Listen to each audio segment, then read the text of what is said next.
Knock, knock. Who's there? 2022. No, silly. It's me, 2023. All right, guys. Hello and welcome to the final webinar of 2022, which is our 2023 workplace trends and predictions that you need to know about.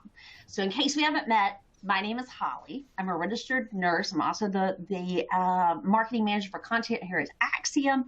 I'm joined by the dream team. I brought all three faces, all three of them that I know we couldn't close this year out without all three of the dream team. So we have our chief medical officer, Dr. Scott Cherry. We have our Senior VP of Behavioral Health Services, which is Dr. Les Kertay. And then we have the always and ever pulse of all of the markets, global markets, economics, everything, CMO, Chief Marketing Officer, Dara Wheeler. So I'll let you meet them shortly in case you haven't already. All right, before we dig into all the future of 2023, there is a serious topic that I wanted to kind of bring to your attention, and because you need to put this on your calendars right now. So I know I'm not alone in saying that the event that occurred at Thanksgiving, where there was a supervisor that came into a workplace and took the lives of some of their employees, that it shook every single one of us. It was a different kind of deal. And I can't even imagine what they must have experienced, what the families must have experienced. And so we are going to talk about that in the first part of January. It's going to be the first event that we do. That's going to be January the 19th at 1:00 p.m. It was awful, but it's time to start talking about what was different about this and what maybe we're missing. So how it is that you can join that right now is to press that button at the top of your screen on the right-hand side. If you'll press that, you don't have to enter any additional information. That will get you signed up. You get the calendar invite. It's on your calendar. It's ready to go. It's a horrible topic. I'm so sorry that we have to discuss it, but I don't want to experience that. And I hope that nobody else ever has to experience that again. So anything that we can do to come together and talk about some of these things and see if there's something that we can do to fix this and figure out what maybe we may be missing here, I think it's a step in the right direction. So with that being said, there's two other things I want to tell you about before we introduce our dream team. The first is right below that, you'll see that there's that question and answer box. We love to talk, and we love also to hear you talk. So we give out lots of great prizes. So the more questions that you ask, the better the questions are, the better the prizes that I have left to send for you for the end of the year. So please start typing those questions in, and we usually try to incorporate those into the actual event. If we can't get to them while it's one of the slides that we're talking about, we'll definitely circle back at the very end. And then the last piece is that there is a box at the very bottom. So yes, we always get the question, is this recorded? Yes, it's recorded. You'll get it the next day, but you can also have a copy of that slide deck. And that's located right there at the bottom, along with some additional information about demonstrations and things of that sort. So with that being said, let's go ahead and introduce the dream team. So I'm going to start with, let's see, eeny, meeny, miny, mo. I'm going to go with Dr. Cherry. You go first. Well, thank you very much, Holly. My name is Scott Cherry. I'm Axiom Medical's Chief Medical Officer. My professional background is I'm board certified in preventive medicine, public health, and occupational and environmental medicine. I've been supporting the military, government, and industrial operations for the past 15 years, and it's a pleasure to be with you. I love it. Thank you so much for joining us. All right, I'm going to switch it up. I'm going to go Dara next, actually. Well, hopefully I'm off mute. I got off mute. Okay, so my name is Dara Wheeler. I'm Axiom Chief Marketing Officer, and I'm excited to end the year on this topic. It's going to be an interesting one. Thank you, Holly. Love it. And then Dr. Les Kertay. Thanks, Holly. Dr. Les Kertay, Senior Vice President for Behavioral Health at Axiom. I'm a clinical psychologist by training. I've spent last 45 years in some form of mental health practice, in the last 20 years focused on workplace mental health. And that's what I do here at Axiom. I'm happy to be here. I love it. Thank you so much for joining us. Well, just to kind of give you an idea of what we're going to go through, we're going to talk about some of the labor market expectations. We're going to go through understanding employee needs and resiliency. Keep that word in mind. That's a big one. We're going to be talking a lot about that. And then we're going to talk about connecting the dots between the physical and the mental. So before we get started, let's talk about some of these economic conditions. And Dara, before I toss it over to you, I ran across a quote that said the labor market might encounter some bumps in the road this next year, but it's heading into 2023 cruising. And that came from Nick Buckner, which was the head of economic research for Indeed Hiring Lab. Agree? Yeah, I think it's going to be an interesting year for sure. I think this last year has been a year of recovery, and we're trying to see what next year looks like. There's been the news cycle, the last few cycles has been all about inflation. Mm-hmm. And so everybody's been very focused on what inflation looks like. We've had these big discussions, especially the last couple quarters, about the Great Resignation or quiet quitting or quiet firing, and these trends that we've heard of that are probably just new labels for older trends. But in terms of the shift of power within the labor market, I do think that this next year is going to be, I'm hearing the new coined term is the Great Rebalance. Yes. And I think your point there about, this just may be kind of shifting back towards an equilibrium. So I do think we've got a lot of signs pointing to recession, but a relatively strong labor market for next year. One of the interesting things that we'll really want to track and focus on, I know this comes later, is what does work look like and how do we work later, or how do we work moving forward? But thinking about the Great Rebalance, I think that's a really interesting way to think about it. We've had such wide-ranging shifts in our culture and our organizations and how things are going, that rebalance is a really interesting way to think about it. But whether the power really does shift back towards employers versus employees is part of this question. Employees have had a lot more power in terms of pay raises, being able to negotiate to leave and pick up a new job very quickly. I am hearing more noise around employees staying now because they're valuing job security instead of negotiating a higher salary or benefits or being able to work remotely or hybrid. And so we may see some of that. So even if the job market remains relatively strong, you may see some behaviors from employees that shift and much more towards job security. However, I don't think employers are going to be backing off addressing things like mental health challenges in the workplace and making sure that employees have a little bit more balance. So even though employees may not be demanding as many shifts or changes within what employers are providing, there is still a lot of employers are paying attention to what has been asked and where we should shift. So there'll be some balancing out there as well. Definitely. Yeah. The other question I was going to ask you about was, there's been a lot of headlines that we saw that there was a lot of moves in tech, that there were so many layoffs. We had things from Amazon. We had things from, Twitter. We had Meta, this, that, and the other, that were public documents there. Is that because there's a lot of movement there, or is that because there's actually more of a right sizing that's occurring? Yeah, I think it goes back to that the rebalance. It's the Great Rebalance. I think that a lot of organizations brought on a lot of employees quickly over the last couple of years, especially if you think about those tech companies trying to meet demand in new ways. And things are rebalancing a little bit. But in terms of other sectors, there's still a ton of growth in other sectors. And in healthcare especially, and you've got on here hospitality and a couple others, healthcare is one where there are a lot of shortages still. We've had a lot of people leave the healthcare industry over the last 3 years. It's been very, very challenging.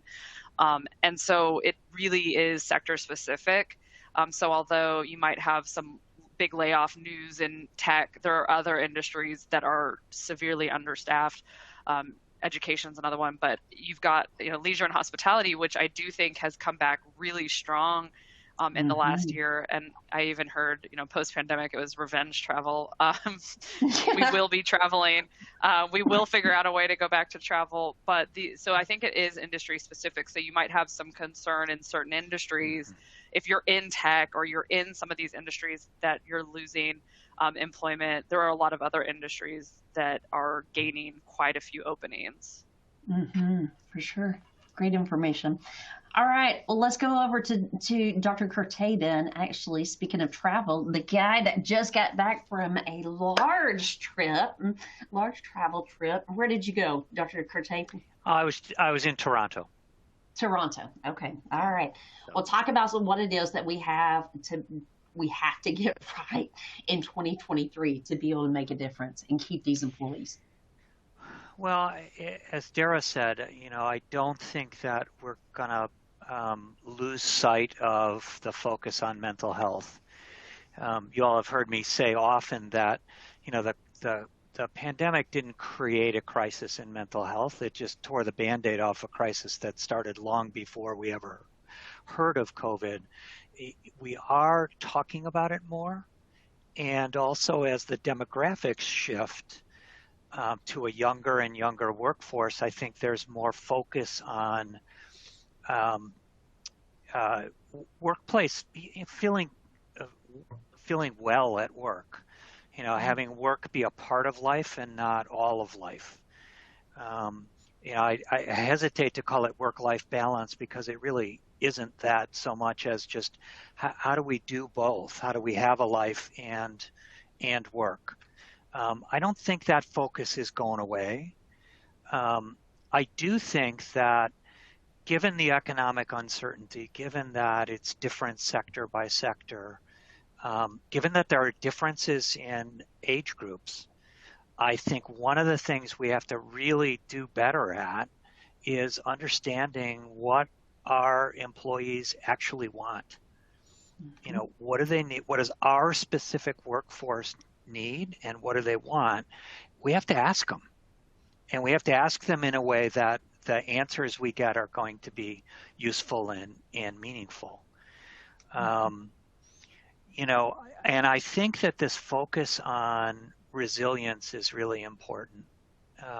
We've all been through a lot. We're coming out of that, and we're about to go into another time of a different kind of uncertainty, I think. So, the question really is, how well are we able to cope with those things? What we've done a lot is focus on asking our own employees internally, but also encouraging employers to ask. Training in mental health first aid or some form of social network support, I think, is really important. Giving employees an opportunity, especially in those industries where we're dispersed, I think we need that support. And then we need to understand what resilience is, how our workers are doing, and find ways to measure that.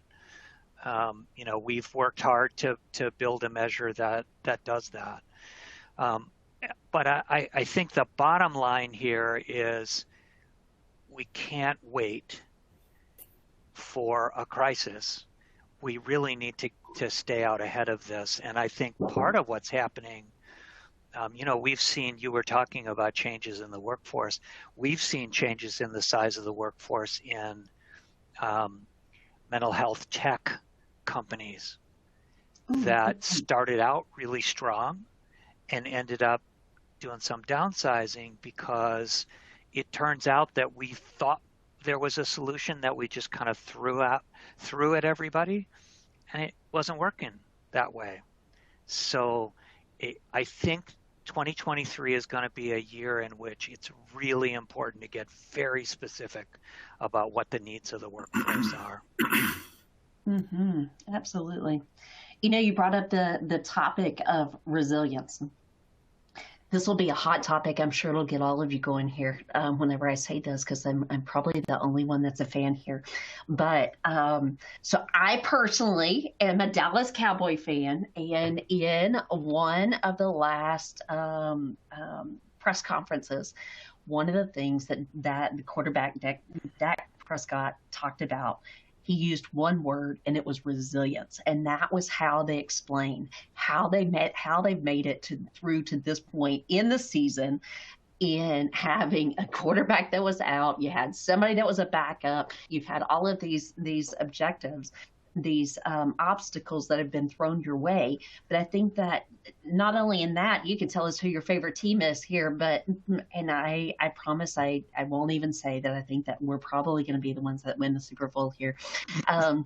But I think it goes a long way to say that resilience is what keeps the wheels on the track. If you've got a resilient workforce, that is what keeps things moving when things get hard, when things get rough, when you have quick changes that fluctuate. Would you agree? I would, if you're asking me. You know, I would also say, in addition to that, that we have to really understand what we mean by resilience, right? So one definition of resilience is that you're able to bounce back from adversity.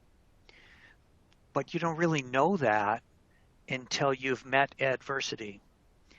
There's also the ability to be flexible, to adapt. And it doesn't, so it means different things. It can be measured in different ways. And saying we need to have a resilient workforce is something that's actually a lot more complex, because that's going to mean different things to different people at different ages and different jobs. Sure. You know, it's going to mean something different for people. And we have to be really clear about what we need. And part of being clear about that is making sure that there's two things that drive this more than anything else. Do I feel safe to take a risk at work? And do I feel valued and supported in the workplace? You know, somebody who can say yes to that is going to have a lot more resilience to handle whatever work throws at them. And, you know, creating that sort of environment is not something that you just pay lip service to. You have to really work at it. So, I think resilience is really, really important. And I think that we have to have be able to have a nuanced conversation about what does that mean for this particular workforce. I know I'm harping on that, but that's all right. You bet. No, I get to do that. We had some great questions that came in about that. Shannon was asking, how do you measure resilience? Excellent question. So I think that there are scales that measure resilience specifically. I think, you know, what we've put together as part of Tempo is a metric that combines psychological distress with the experience of that ability to bounce back and to handle adversity when it comes. I think that there are different aspects to it, but there are clearly some measures that do this relatively well. I think one of the things that complicates it is that it means different things to different people. I think for the most part, what I would focus on is first off, asking people how they're doing, and I would ask questions about psychological safety. Do your people feel safe taking a risk at work. And taking a risk at work can be anything. Taking a risk at work can be, hey, we've been doing it this way. I think this is an idea that might make a difference. If that doesn't happen in environments where people are afraid they're going to get shot down. So we lose out on that. And resilience derives from that feeling of safety and being supportive. So it's a big question. There are a lot of different ways to measure this, but I think those are the two key components. How well do people bounce back? And how emotionally distressed are people in general? I think those are the two key components. Excellent answers. We had another one that came in from admin that was asking, are we still a society where people do not want to get involved? And if we are, then how do we get people engaged to help others, especially with mental health issues?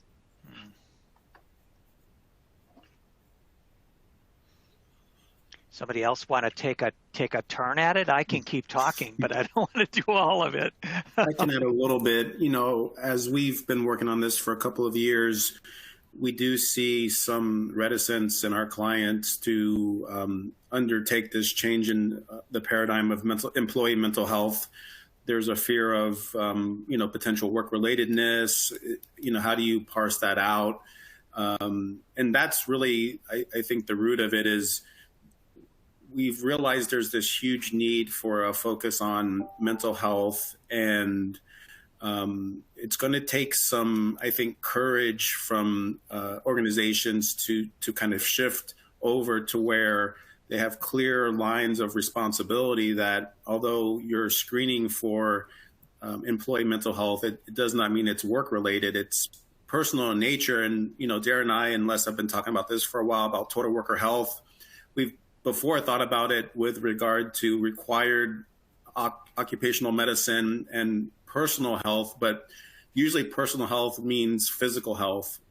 Having Dr. Kertay here with us, it's been great to see how important the interplay between mental health and physical health are. And we'll talk a little bit about that later in the presentation. But I think this really is the first hurdle that every organization needs to think about is just because you're screening from a population employee health perspective, it does not mean that it's going to be work related. And so it basically empowers each employee to have awareness about their own issues to where they can seek help through their traditional health insurance and other resources, mental health first aid, things like that. So, but I do think engagement is probably the biggest challenge that we've seen to get momentum in this space. Excellent. Yeah, I was going to add a little bit to that too. I mean, I think what the fundamental question gets at, and I know Dr. Kertay has said this many, many times, the identification that we know there's a problem and the difference in different age groups that have been communicating about mental health concerns. We've all talked about millennials and younger being really open on social media and talking about mental health, but does that mean the stigma doesn't exist at work? And I think the fundamental question about Scott said it exactly right, something that seems like a personal individual concern and what should rise to the level of an employer concern.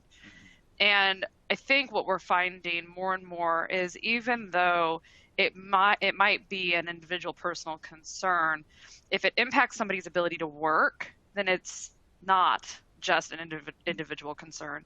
And when we think about systems and social groups, one of the most cohesive and complex social groups we exist in is our work social group.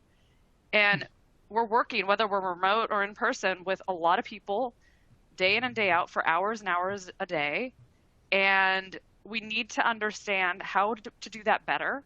And so it becomes not just an individual problem, it becomes a team and a group problem where we need to be able to get to a place where we're improving this. And so not that I'm biased at all in this, but I am very definitely passionate and convinced that it's just this virtuous cycle. If we make these changes that may affect the individual, it will affect the team and it will affect the organization. It will affect society. So it's, we think a lot about making change from a top-down perspective versus a bottom-up.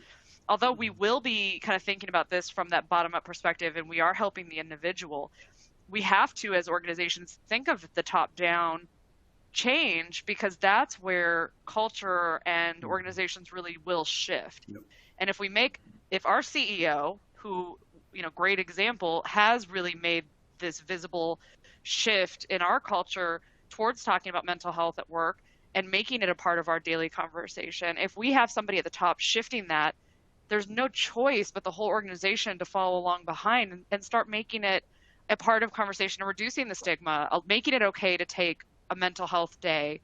We've implemented a policy to do that. And I was so excited and proud of the organization. And again, not that I'm biased, but I really am excited that we're putting that policy into place in order to allow employees to feel really comfortable saying, I don't just have a sickness, my physical sickness. I don't just have a death in the family and I have a bereavement. Hey, I just need a day to regroup, or I'm struggling with, and they don't even have to tell us. Just take the day, take the week, take what you need.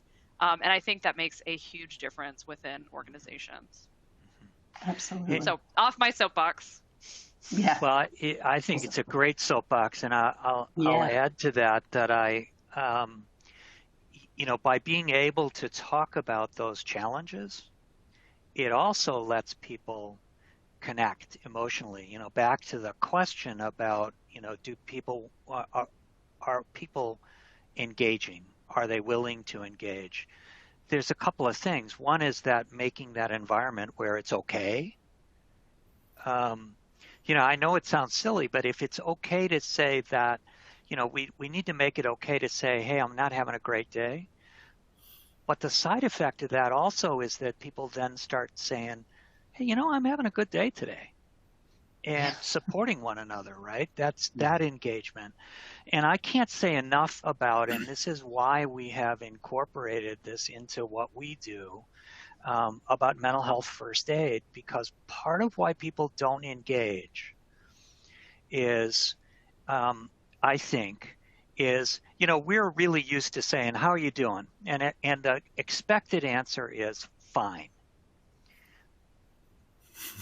But partly what happens if you really ask the question like you want an answer, like, how are you doing today? And somebody says, you know what, not so great. We get panicked because we don't know what to say next. Well, mental health first aid training is a way to help employees not, to know what to say so that it's not so scary. And it normalizes the conversation in general. And it doesn't just have to be about psychiatric diagnoses or problems. It can be about supporting one another. So that's my soapbox. I think those are excellent soapboxes. We'll move on to the next slide, but I would like to just kind of pose the question and ask to the audience, do you guys have a policy like that? Do you have anything currently that gives you that opportunity to just take a day off if you need to? Have you implemented anything like that? And would that be something that I hate to speak on behalf of our legal team, but I would assume that we could help you provide an example if that was something that you're interested in doing. So let us know kind of what you have or what's working for you there. I'm definitely interested to know. All right, Dr. Les, if you feel up to it, you're welcome to take this one here. I'm just kind of talking about this, two of the additional things that are here to stay. If not, Dara, you're welcome to hop into this one too. But this one is a hot topic about where it is that people want to be. And one of the stories that we got recently, and it actually came from one of our team members. His wife worked at a craft store, a very well-known craft store. They made the announcement, the CEO made the announcement that they were all coming back into the office. And if I'm not mistaken, y'all correct me if I'm not mistaken, but if I'm not mistaken, they've lost over 30% of their staff because they didn't feel like that they were heard. They didn't feel safe to come back. They didn't feel like that they had an option. And so that brings this issue up about how it is that you're going to address this, because you can't just make it a mandatory. I realize that there's some jobs that have to be done manually, that you have to be there on site. But is there other ways of doing things? And is it worth looking at other options to be able to make it right for people, to be able to increase their quality of life? Yeah, and I think, I mean, I'll start at least that, I think the key thing there is finding out what your workforce wants. Some of us like working in an office. Some of us really want to work from home. Some of us want the flexibility to do both.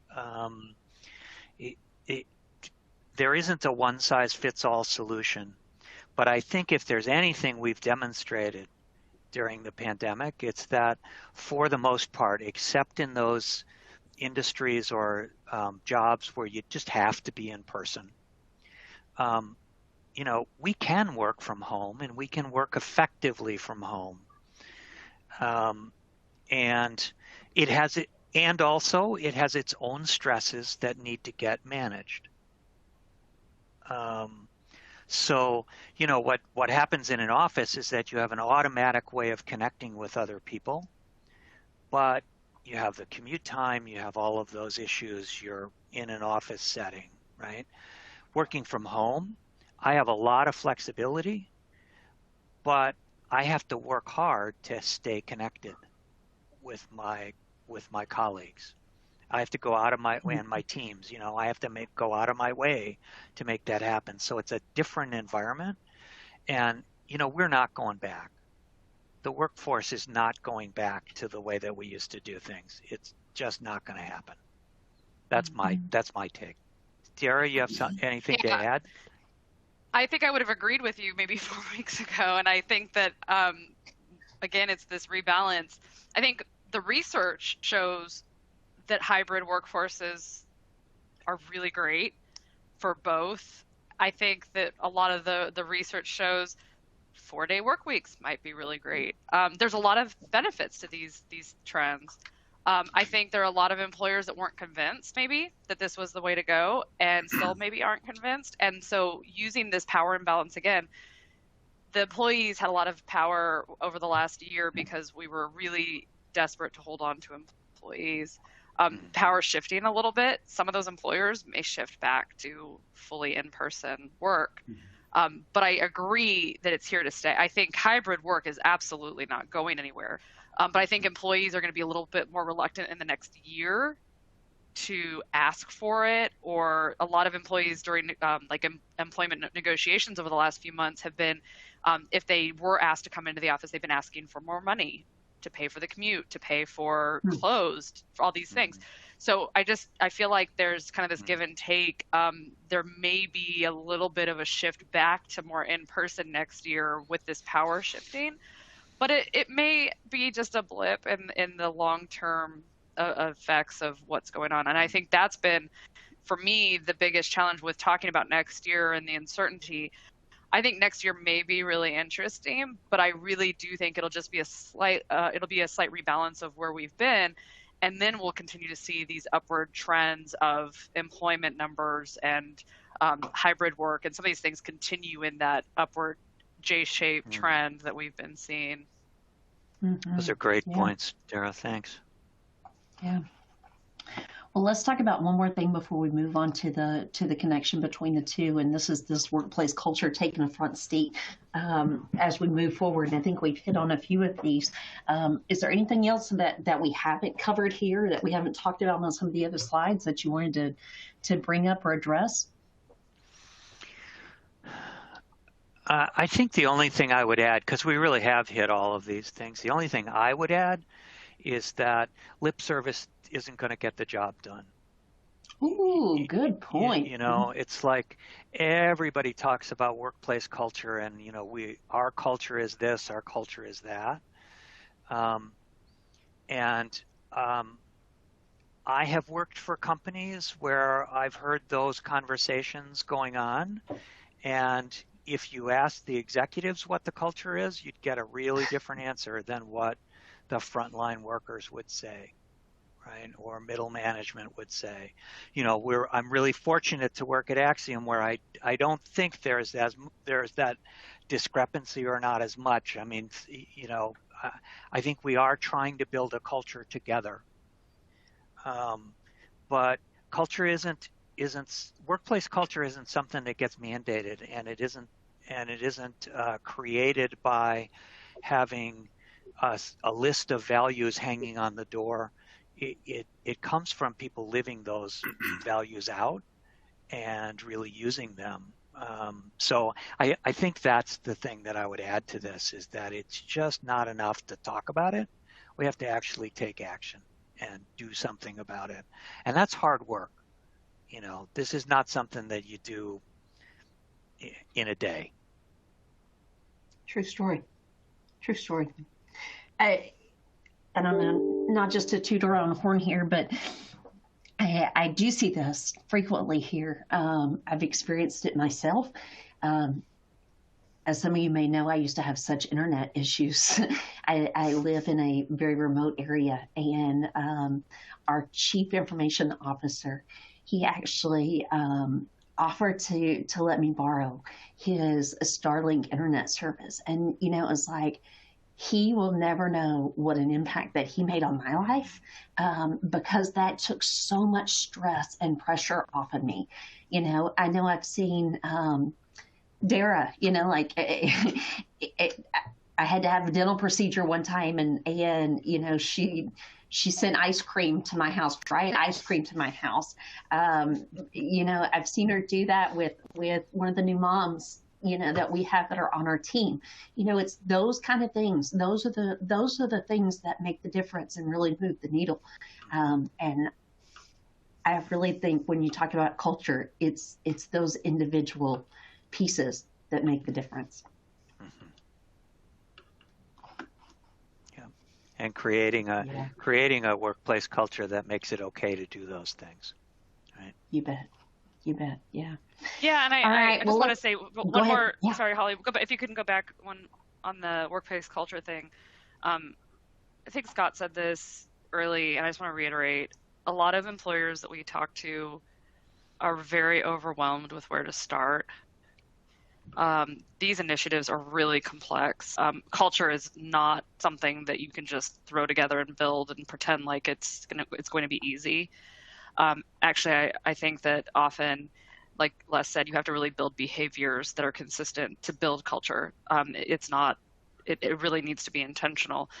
But there are really simple places to start.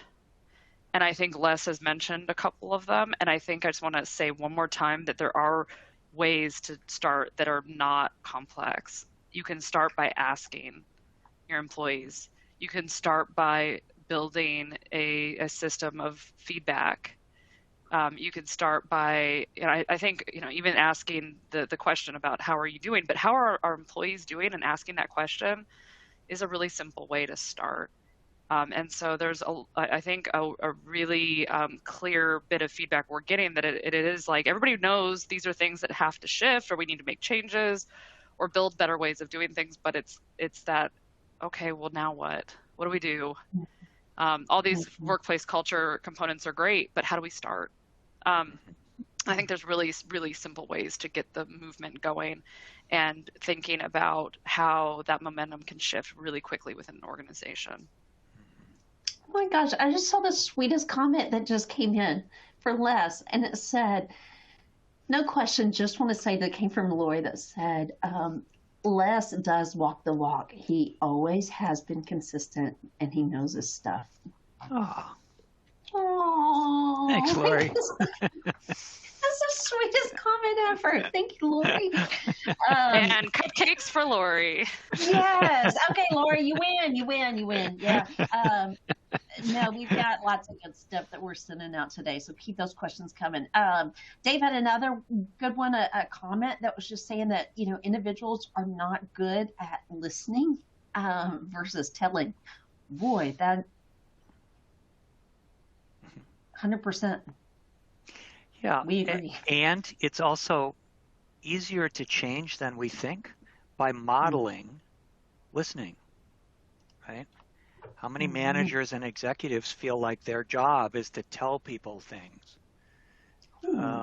instead of, or in addition to, right? Asking questions and then sitting back and accepting the answers. And frankly, especially when the answers aren't exactly what we wanted to hear or what we expected to hear, that's the best time, right?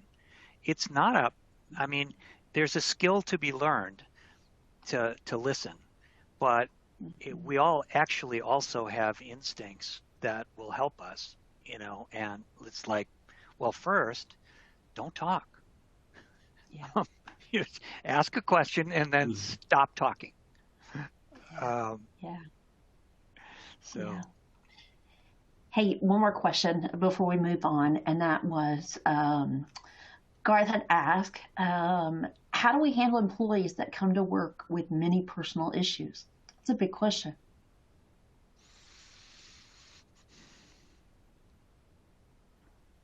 I'll start. Okay. The first thing I think is the first question that immediately comes to mind is it impacting their work? Right? If it's not impacting the quality of their work, then the problem is, okay, is this someone to whom I can offer some resource? Would the EAP be helpful? Would it help to buy them a cup of coffee and have a conversation? Well, what will be helpful? If it is impacting their work, then you can offer all those things and address the work issue. This is not an either or, and addressing mental health concerns and addressing people with personal issues is not an excuse to not get work done. But I think a lot of the hesitance sometimes about giving mental health support is that we think it's going to allow people to sort of take a pass on work. The whole point of offering all of this and creating this culture is to help people get their jobs done better. Yeah. So I think the first thing I would ask in response to that question is, is this impacting work? And if so, then we address that and offer whatever resources. I did see a comment about, EAP. If you have access to EAP, that's a helpful resource if somebody needs counseling. But people don't always need counseling.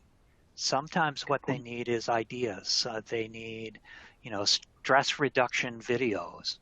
There's all kinds of resources that are available that are short of counseling.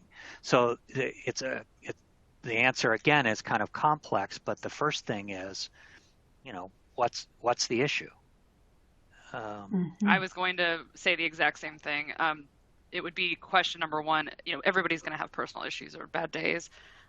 So is this affecting their work? And if they're a phenomenal employee that is going through a rough patch, then you may have a little different way of handling it than maybe a new employee or somebody that doesn't have a history with you. But if you've got the ability to kind of start with work, okay, how are they performing at their job and how can I support them? And then you have I think a direction at least and an answer on how to proceed. And then if you do have access to some resources or kind of a next level, if there is something, but if it is an issue with work capability or work performance, then you can address that without having to dig into somebody's personal issues. And I think often, when Les was talking about mental health first aid, often you hear, and I used to be an HR person, and I even used to joke about this, I'm not somebody's therapist. Why are they telling all this to me? I can't help them. You don't have to be somebody's therapist. You don't have to have years and years of training and providing therapy to offer a supporting ear and a direction for somebody that's an employee that you probably work with on a regular basis and probably care a little bit about. Mm-hmm. Well, that goes right along with Teresa's question that was just asking, how is it that you can encourage our leaders to communicate on a personal level with staff? We have nearly half of our staff that's working remote and say that they feel very disconnected from the company. That's a great question. That's a really I was good reading one. it and thinking about how I would respond. I'll start and I'll kick it over to you, Scott or Les. But my first thought was that when you think about communicating remotely, I think you've got to be very, very clear and intentional on how you're going to communicate. Which media, are you giving your teams Microsoft Teams, chat, email, what are the ways that everybody communicates, making sure you're communicating the right things the right way.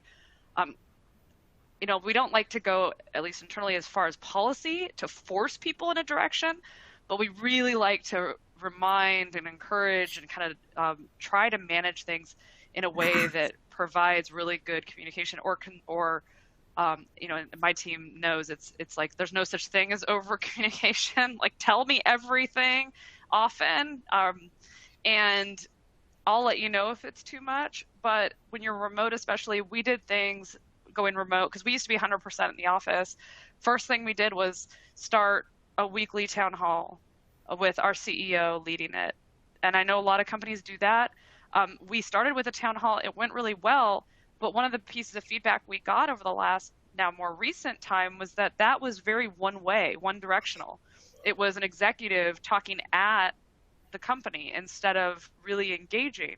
So now we started breaking that up a little bit, and we started doing more little smaller groups, but allowing that same access to the CEO, to other executives, to just ask questions. And sometimes they're totally tough business questions, like what's our main strategic goals for 2023.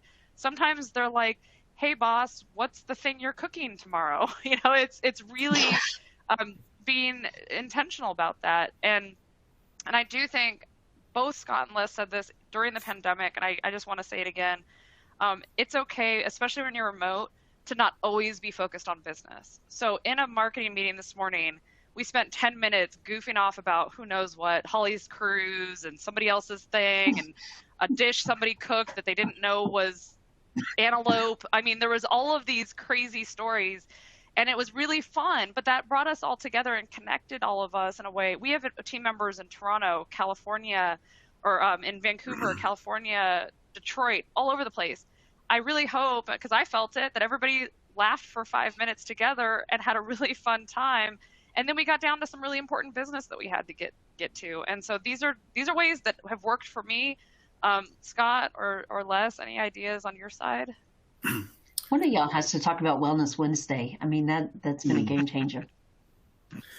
Well, I was just going to add on to what you were saying, Dara, that connections are actually extremely healthy for people and very preventive in nature.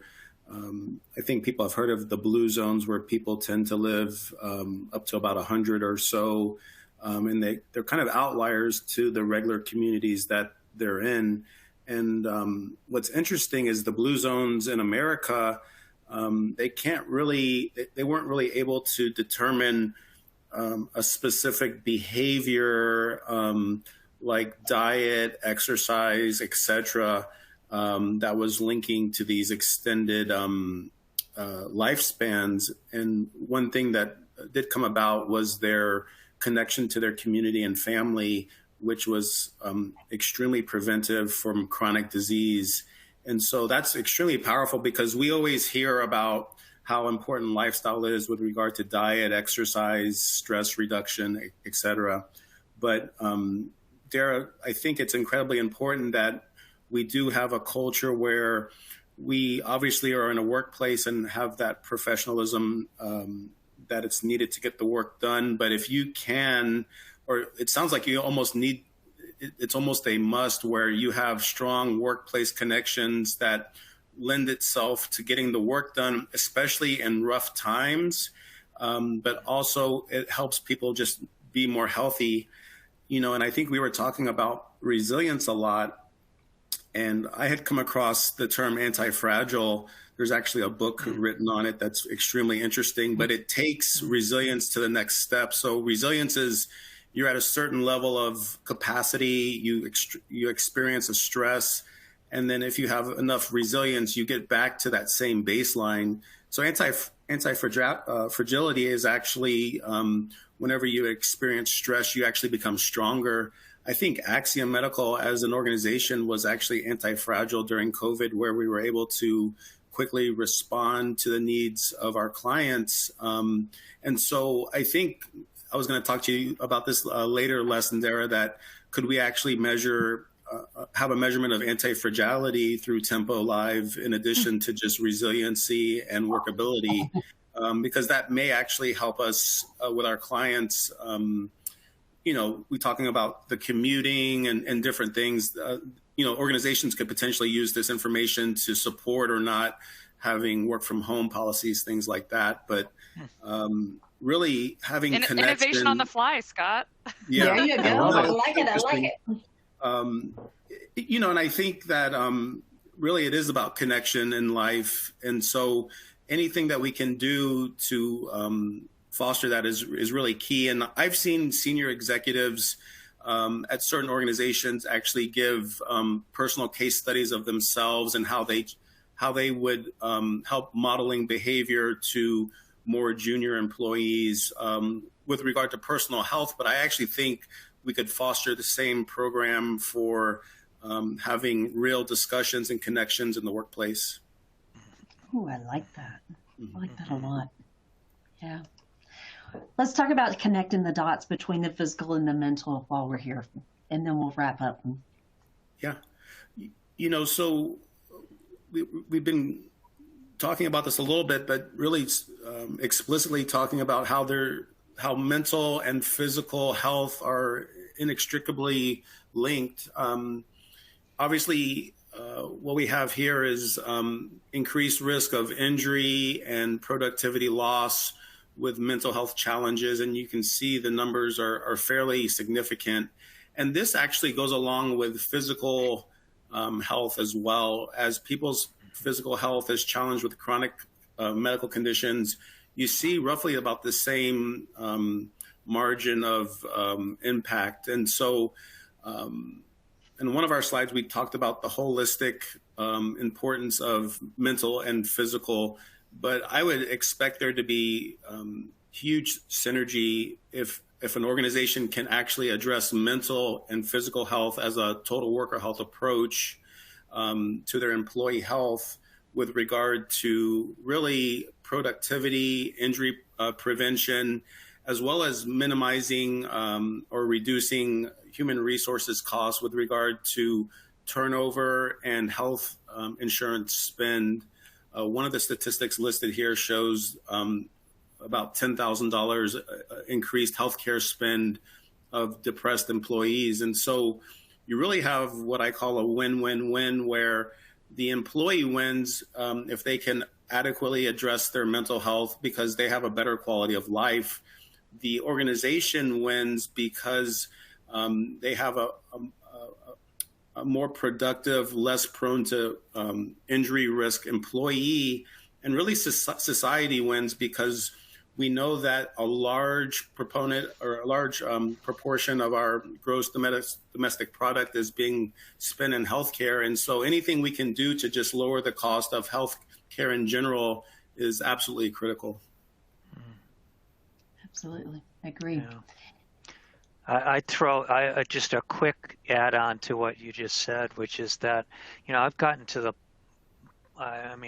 we've used the phrase mental health is health, right?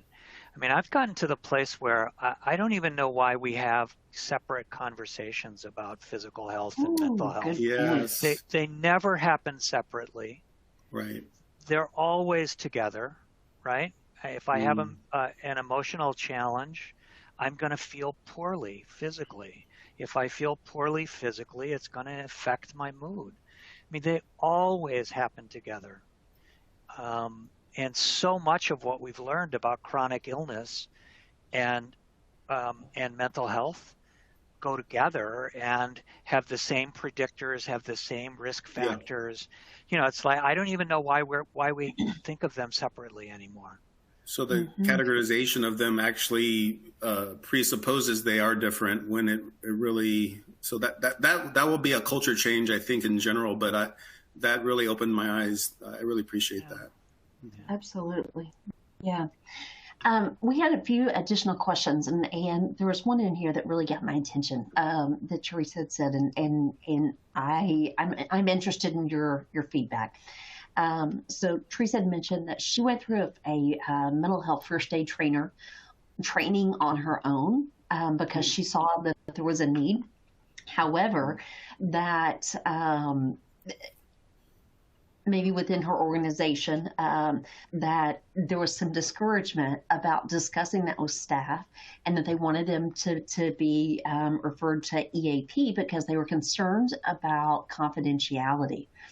I think that this is probably, we hear this question so much.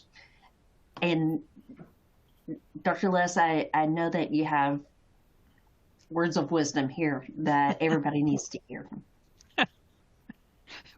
I'm glad you have faith in me, Holly. Well, I do. I think that it's, my question is why? Like, why are we more concerned about that than we are about somebody's well-being? Of course, if someone is clearly severely depressed, if they're having a crisis, they have panic attacks, they're suicidal, they have suicidal thoughts. Clearly, that person, that's not a work setting conversation. But what would happen in a work culture if we were able to talk to somebody who was just having a crummy day and help them feel supported? How much less likely does it become that someone then has a bigger problem that really needs to be addressed by a therapist, right? Do it early. Having those conversations is not about privacy. This used to happen when I would talk to, we know one of the best predictors of return to work is when the manager reaches out and asks the employee how they're doing. Yeah. Right? And I would get that all the time, like, well, we can't do that. That violates their privacy. And my answer would be, I didn't say call them up and say, when's your next doctor's appointment and what did your doctor say the last time? I said, call them up and ask them how they're doing. Yeah.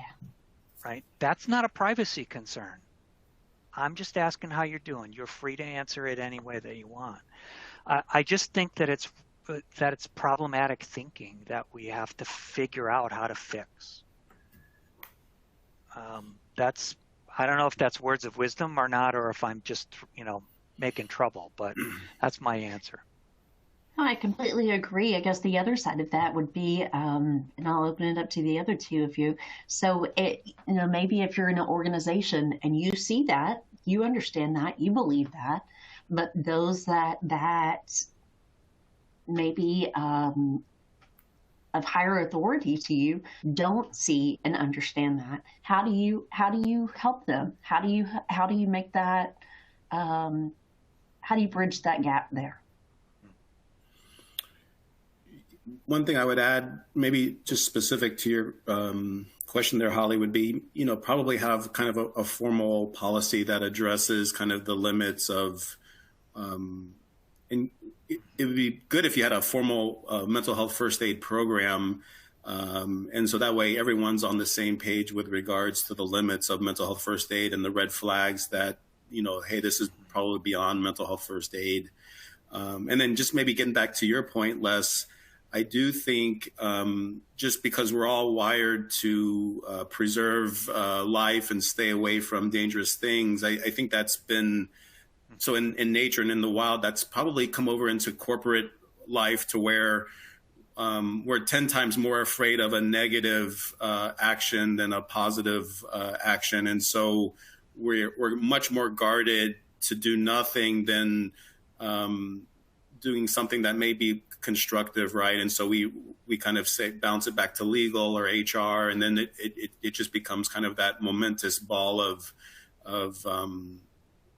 I don't really know what the word I want to use, but you know what I'm saying is our psychology is much more scared to do something and then it be deemed damaging or the wrong thing to do, even though it may be the right thing to do and it may have huge upside. So it's kind of like how the news is, right? Like negativity sells much more than positivity. So perhaps we have some type of training with regard to that, to where we have a discussion about how we maybe are biased to being overly conservative in these types of matters, but just some brainstorming. Yeah. Teresa, you know what my recommendation would be is do it yourself.